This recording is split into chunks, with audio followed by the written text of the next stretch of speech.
दरम्यान साताऱ्याच्या पश्चिम भागातही पावसाचं जोरदार आगमन झालंय। अनेक भागात रिमझिम पावसाला सुरुवात झाली आहे। त्यामुळे उकाड्यानं हैराण झालेल्या नागरिकांना या पावसामुळे काहीसा दिलासा मिळालाय। सध्या रिमझिम पाऊस पडतोय आणि संपूर्ण आकाश काळ्या ढगांनी व्यापल्याचं दिसतंय। अनेक दिवसांपासून नागरिकांना पावसाची प्रतीक्षा होती, त्यामुळे रिमझिम पाऊस झाल्यानं नागरिक या ठिकाणी आनंदले आहेत। तर पाटण तालुक्यामध्ये अनेक ठिकाणी पाऊस झाल्यानं वातावरणात काहीसा गारवा निर्माण झालाय। याचाच आढावा घेतला आमच्या प्रतिनिधींनी।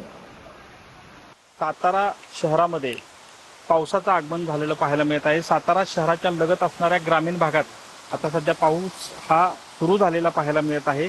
खरं तर दरवेळी पावसाचं आगमन जे आहे ते जून महिन्याच्या पहिल्या आठवड्यात होताना पाहायला मिळत असतं। मात्र आता जर पाहिलं तर मोठ्या प्रमाणात पाऊस जो आहे तो सातारा शहरालगत असणाऱ्या सज्जनगड करंडी भागामध्ये आपल्याला पाहायला मिळत आहे।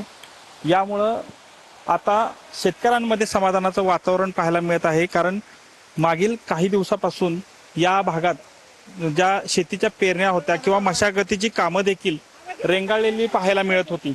मात्र आता सध्या या पावसामुळं शेतकऱ्यांमध्ये समाधानाचं वातावरण असल्याचं एकूणच पाहायला मिळत आहे। कॅमेरामन आमिर शेखसह संतोष नरवडे, TV9 मराठी, सातारा।